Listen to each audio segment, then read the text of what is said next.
কোটা আন্দোলনের সহিংসতায় আহতদের দলমত নির্বিশেষে চিকিৎসা দেবে সরকার, ঢাকা মেডিকেলে বললেন প্রধানমন্ত্রী।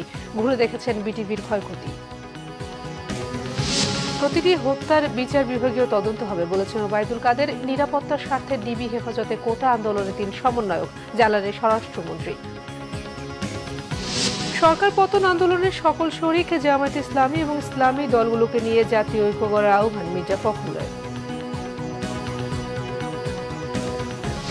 চালের দাম মানভেদে বস্তাপ্রতি বেড়েছে ৫০ থেকে ১০০ টাকা। বেড়েছে মাছের দামও, কিছুটা স্বস্তি সবজি আর মুরগির দামে।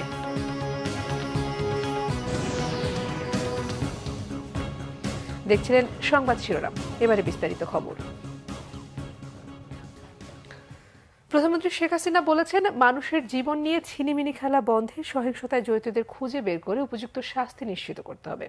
কোটা আন্দোলনের সহিংসতায় আহতরা যে দলেরই হোক, চিকিৎসার